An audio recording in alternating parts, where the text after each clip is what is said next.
Il est 5 heures. Comme chaque matin, Nama Magassa part travailler à Saint-Denis où il est manutentionnaire. Il a décroché ce CDI il y a 7 ans après des années de galère. Arrivé du Mali à l'âge de 30 ans, cet ancien enseignant enchaîne les petits boulots pour survivre, dans la crainte quotidienne de l'expulsion. Aujourd'hui, il s'estime plutôt heureux. Il gagne le SMIC et avec une partie de son salaire, il fait vivre sa femme et ses 2 enfants. L'autre partie, il la renvoie au pays. Nama Magassa n'est pas le seul. Les 100 000 Maliens qui vivent en France consacrent plus du tiers de leurs revenus à leur famille restée au pays. 90 millions d'euros sont envoyés au Mali chaque année, l'équivalent du double du budget français de l'aide au développement. Autant dire que l'argent des immigrés est une manne. C'est un ballon d'oxygène pour les habitants. Sur place, on gagne rarement plus de 10 euros par mois. Quand on est là, on représente un espoir pour ceux qui sont là-bas. Et l'obligation morale de subvenir aux besoins. C'est une question de si on veut être considéré d'une manière ou d'une autre, que les gens, tout ce qu'on raconte, il y a l'obligation morale qui est là. Quoi qu'on dise, on ne peut pas rester, ne pas envoyer d'argent là-bas. Sinon, on est banni. Mais Nama veut aussi que son agent serve, qu'il aide au développement. Comme des milliers d'autres Maliens qui, depuis plus de 20 ans, se regroupent en association, Nama est l'un des fondateurs de Kartadji Guinée. En Bambara, cela signifie le grenier. L'association rassemble plus d'une centaine d'immigrés originaires de 3 villages de la région de Caille, Gemoukouraba, Sakora et Diomfa.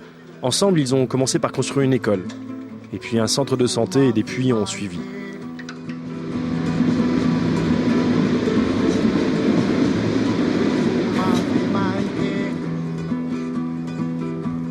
Nama nous invite à assister à l'Assemblée Générale qui se tient au foyer des travailleurs de Vitry-sur-Seine. L'ordre du jour est chargé, renouvellement des cotisations, logement des enseignants, lancement d'un champ communautaire.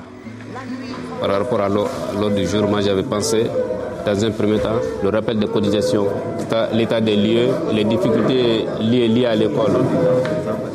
On a beaucoup de difficultés puisque le village n'a pas fait sien les projets initiés par les migrants. Nous, on n'a pas réfléchi à ceci-là. C'est pour pouvoir solutionner, en tout cas, le problème d'envoi d'argent, le problème de charges que nous avons. L'argent il sert essentiellement à l'autoconsommation.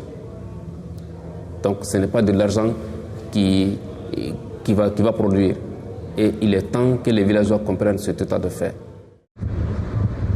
Nous arrivons au Mali, porteurs d'autant de lettres qu'on nous a confiées que de questions.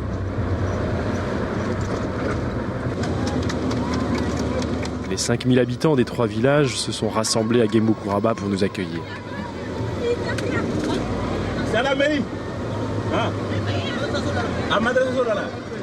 Au nom de toute la population de Makoto et à mon nom propre, nous leur souhaitons la bienvenue et un très beau séjour parmi nous.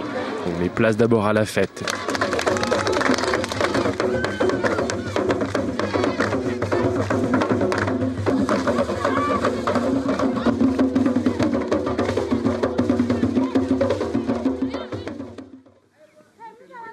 Dès le lendemain, avec le maire, nous faisons le tour du village pour découvrir les réalisations que les immigrés ont financées.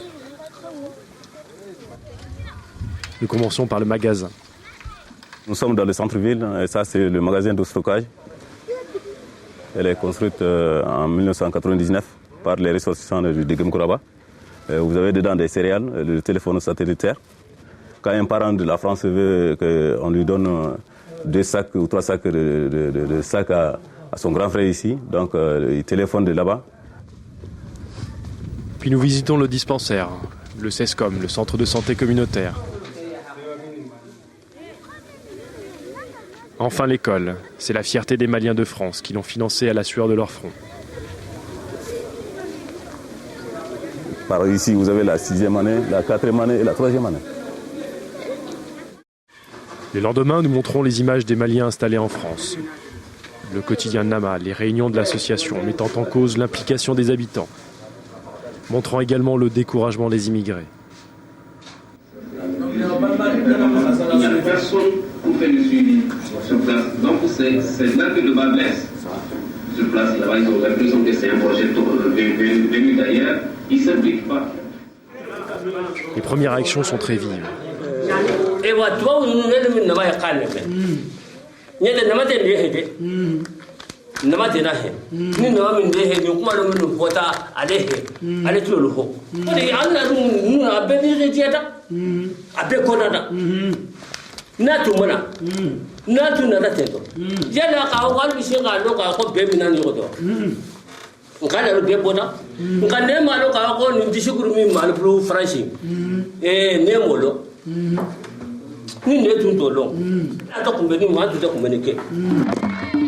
Dès le lendemain, le maire nous propose d'assister au battage du mil. Le message est sans ambiguïté. Un constat s'impose. L'amélioration des conditions de vie et de travail est indiscutable, mais elle n'a pas permis, comme l'espéraient les immigrés, de fixer la population sur place. L'exode rural se poursuit, les jeunes immigrent à leur tour, et les villages se vident. Témoin, les maisons en banco traditionnelles qui disparaissent, faute d'entretien.